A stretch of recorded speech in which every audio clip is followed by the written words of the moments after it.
My name is Lori Paris, and welcome to She Life. My mother, Catherine Smith Gatormson, whose mother is Catherine Victoria Smith, whose mother is Nancy Smith, whose mother is Marion Mackenzie, named me Lori Jean. I knew only two of these four women, but I carry their blood in my veins and their memories in my bones. May I speak our collective truth in a way that makes good change in a world that needs great change. The time has come for you and I to take our rightful sacred place in a culture that denies it.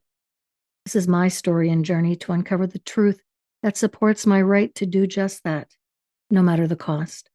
I hope you decide you deserve that sacred place too.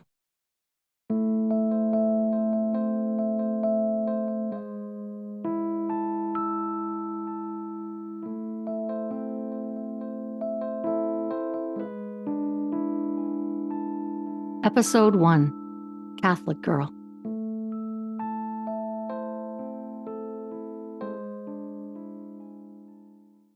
There's a time factor that old people start feeling, the ticking clock of mortality, and the reminder of deeds unaccomplished. An alarm signaling that you just had to get it done, somehow, some way. The grave was calling, and the earth would smother your voice, and in the hope of accomplishing the deeds that you had promised yourself would get done. My alarm bell was going off so often and at such a high pitch, I couldn't concentrate on the life I was comfortably living. So I began working on a manifesto called She that would share insights and build a call to action for women who wished to move into a more authentic way of living. It was a battle cry with a tangible solution. I was into She Manifesto deep, with 46,000 words on the page, when in an instant, a morning of meandering instead of writing found me on Facebook, watching a video posted by a young friend that led me to tears and a memory. The video she posted was about her recent rock collecting trip to the shores of Lake Superior. I watched the video and instantly felt a pang of nostalgia that cut deep into my heart. Without hesitation and with a sense of urgency, I messaged and asked her where the video had been taken. She replied, "It's Pebble Beach." You won't find my Pebble Beach on a quick Google search. Pebble Beach is a beach in Marathon, Ontario, at the end of Howe Street, just past the Royal Canadian Legion. As you walk past the Legion, you are walking towards the largest fresh body of water in the world. You are walking towards Lake Superior. This is the lake that constantly called out to me when I lived in Marathon in the late 1970s in a dilapidated trailer court near its shores. The trailer, located on a potholed dirt road up from Howe Street, was small and drab, but large enough for me and my first love to begin our new life together. The property the trailer sat on had a long, narrow backyard with friendly neighbors on either side. Near the back of the yard behind the fence lay the majestic boreal forest, and just past this swath of forest was part of the shoreline of Lake Superior and home to Pebble Beach. Lake Superior has over 2,800 miles of shoreline, and I had instantly recognized the 60 feet of beach with smooth rocks piled side by side, one on top of the other, that the folk in Marathon had nicknamed pebbles. These were not the pebbles of humans. They were the pebbles of a giant, unforgiving lake that I had lived next to when I was a young woman in love for the first time.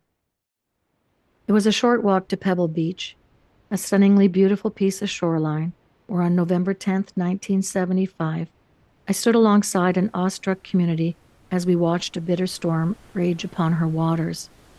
No one knew that, as we were watching this powerful display of nature, that the SS Edmund Fitzgerald, a Great Lakes freighter, was sinking. We would learn the next day that the entire crew of 29 men had lost their lives, and 4 days later news would reach the media that the Edmund Fitzgerald, the solid steel queen of the lakes, had been broken in two. We were all devastated. On the day of meandering, I remembered that force of nature, the beach of water and stone, and the first love who betrayed my heart while walking up from Pebble Beach with another woman.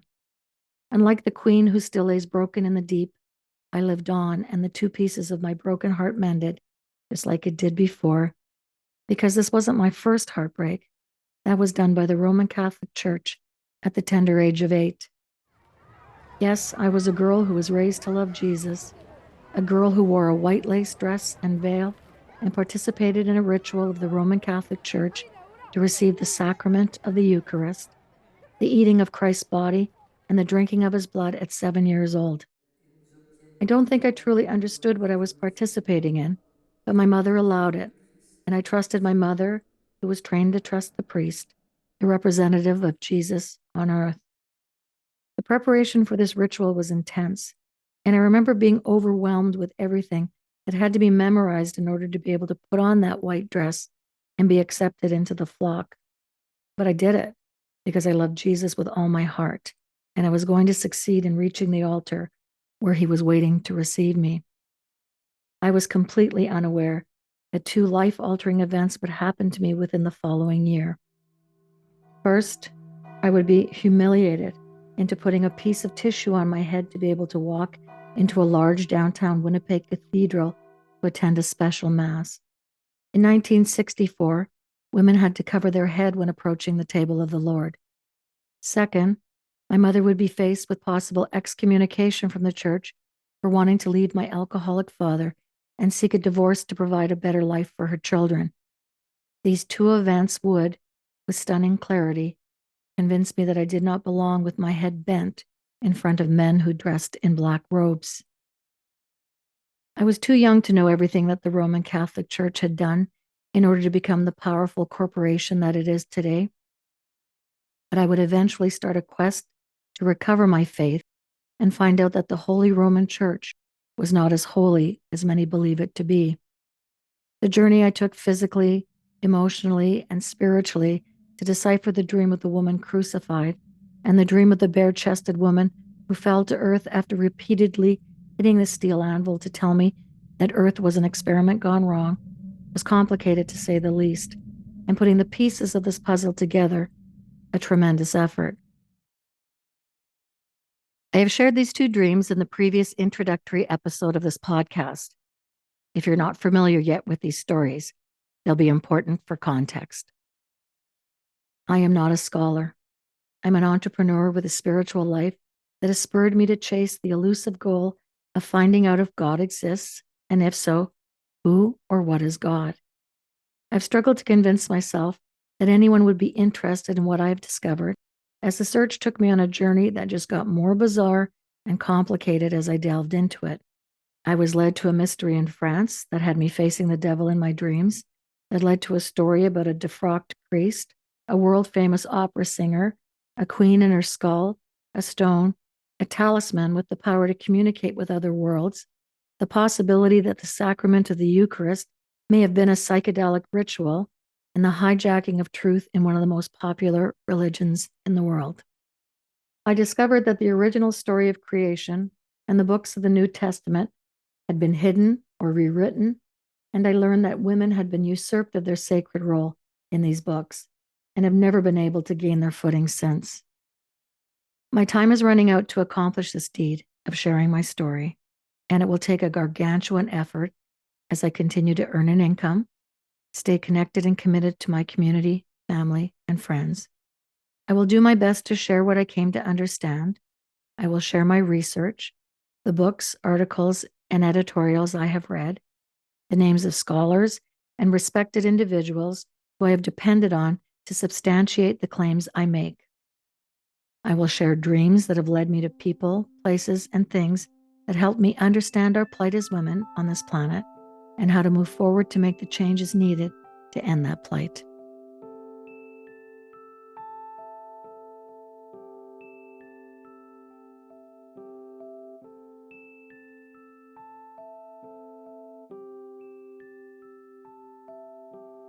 I had my first taste of alcohol at 12 years old at a family gathering at our rental home on Boyd Avenue in the north end of Winnipeg. I remember that I liked the taste, and the relaxation I felt after a couple of sips was something that I wouldn't forget. The stress of life lived in fear of an angry stepfather, and a headstrong mother left little time for relaxation. There was always something to be afraid of, situations that needed to be managed in order to keep yourself safe. I never drank again until high school, and then would drink socially for another 16 years, trying to keep a burgeoning addiction in check and survive in a world I was unprepared for. In the late 80s, I finally had enough of being sick and tired and sobered up. I had crossed a line of no return, and my life was in turmoil. I contacted a treatment center in Thunder Bay, where I was living, and was accepted into a recovery program the following week. It was a 6-week program designed for women, and I was fortunate to be present for the first annual healing powwow they had scheduled at the institution during my stay. I had no idea what this meant, but I had made a decision that I would listen to what would be asked of me to do. Having relapsed twice before, I had come to the realization that maybe I didn't know everything, and I was now willing to listen to the experts. The group of women in my program were mainly Indigenous women, and perhaps the reason this traditional event was to take place. I'm not sure if anyone else came away with any gifts, but the gift I received changed the course of my life completely. I felt very out of place at this powwow, but the sound of the drum eased my discomfort. I had not been sober very long, a few days at best. I watched the Indigenous medicine man as he walked around the circle I and the other patients had been asked to form around the drum in order for him to greet us. I saw the Indigenous patients touch his hand lightly when offered and bow their heads. I did not bow my head to men, even medicine men, and made the decision that I would shake his hand but look him straight in the eye. I wanted to be respectful, but I needed to keep some of my dignity that had been lost by admitting defeat to alcohol and being admitted to a psychiatric hospital. When he came around the circle and stood in front of me, I was slightly intimidated, but I looked into his eyes as I'd promised myself I would do. The love and kindness in his gaze was surprising, and there was a strength of knowing what I was going through. I also knew in that one moment that he knew that longing inside of me to reconnect with the Creator, whoever that might be. And when I touched his hand, a force moved through my body so strong, it physically knocked my head back. The medicine man seemed unaffected and moved on to the next patient, who touched his hand and bowed their head. When I returned to the chairs that had been provided for the patients, I started to question what had just happened to me. Did anyone else see what the medicine man did? I wanted to tell someone, if only to bring some tangible reality to the moment. But I didn't know anyone well enough to do that. I didn't trust anyone well enough to do that. I knew that my obsession for alcohol was gone, that I'd just been healed by a stranger at a powwow in an alcove of a psychiatric hospital. Who would believe that? I hardly believed it. I was a tough North End Winnipeg gal who had spent too many years hanging out with some of the most notorious characters in Thunder Bay, where the Indigenous were not seen in a good light, and they were definitely not considered sacred or holy or having the ability to perform miracles. I would not share this experience for many years, as I knew I would not be believed. I lived in a culture and community that did not deem the Indigenous capable of such loving and miraculous acts. I was living in Thunder Bay, one of the most racist cities in Canada, and now was the murder capital of Canada. It has been 33 years since the first annual healing powwow at the Lakehead Psychiatric Hospital. There was never a second, as the women's program was not funded again. After the miraculous healing by the medicine man and my battle to sobriety over, I was left with a daily routine of remembering where I dare not go and what would happen if I picked up the habit that left me broken for many years. Does one ever get over it? The angst of bad decisions that no one ever forgets, even after years of successful momentum and achievements? I was now practicing the red path, a way of life of nature, the peace pipe, and the healing powers of medicines in nature and the spirit of the ancestors known in that tradition as the grandmothers and grandfathers. The healing led to a First Nation reserve that led to another medicine man, that led to being gifted a pipe, that led to being invited to ceremony, that led to traveling to meet others who follow the traditional ways of the Ojibwe, Oji-Cree, and Métis. I learned over the course of 20 years understanding and teachings of a more natural way of living, with respect for Mother Earth, women, and elders. It was so different from what I had known, and the words of my parents and grandparents, the negative words about Indigenous people and their way of life, fell flat in the ground, and I knew I had been told lies. The Indigenous people of Turtle Island healed me, took me in, gave me alternative understandings of life. They introduced me to the spirits I had always known existed, but had lived in a society that deemed such things as hocus pocus. The term used today is woo woo. There is nothing woo woo about Native spirituality. I am ashamed for not speaking out sooner about the world I was raised in, a world of fiction about who we really were as a Caucasian family, and how those family values fed into the mistreatment of women and the Indigenous people of Canada and the world. The same Indigenous people that would heal me from a serious addiction to alcohol that I had tried to beat twice before, and that one counselor had assessed arose from my societal resentments. Who wouldn't have societal resentments as a woman living in a world run by men? I had replied to her assessment. She responded, well, Lori, most people don't try to kill themselves with alcohol over it. I answered, I beg to differ. Women live in great distress in a world still run predominantly by men. Read the words of Merlin Stone, Audre Lorde, Germaine Greer, Mary Condren, Roxane Gay. I could go on and on. There are many great distresses that cause grief and trauma in women that are not easily healed. Female distress, in all its forms, supports a $3 billion self-help book industry today and does not seem to be calming down. Disrupt Her, a manifesto for the modern woman, is one of the most recent feminist books written by a young entrepreneur to help women navigate a male-dominated business arena. I was hopeful for some good advice, but after reading the book, I felt the same way as this Amazon reviewer who said, 10 years ago, I would have found it inspiring. Today, I may be too tired with the world to get behind the almost overtly sweet, uplifting aspects of it. Or another reviewer, call me Debbie Downer, but the rosy-cheeked optimism didn't resonate with me at this juncture in my life.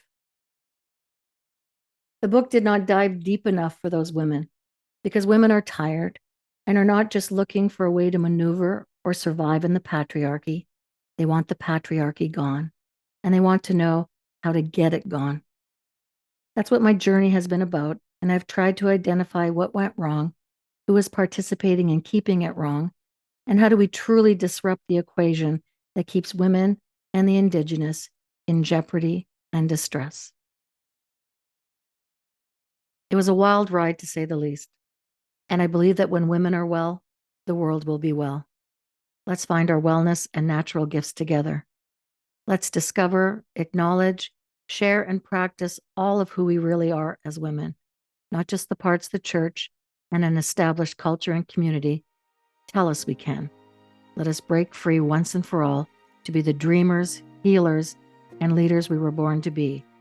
Then perhaps I can go to my grave in peace.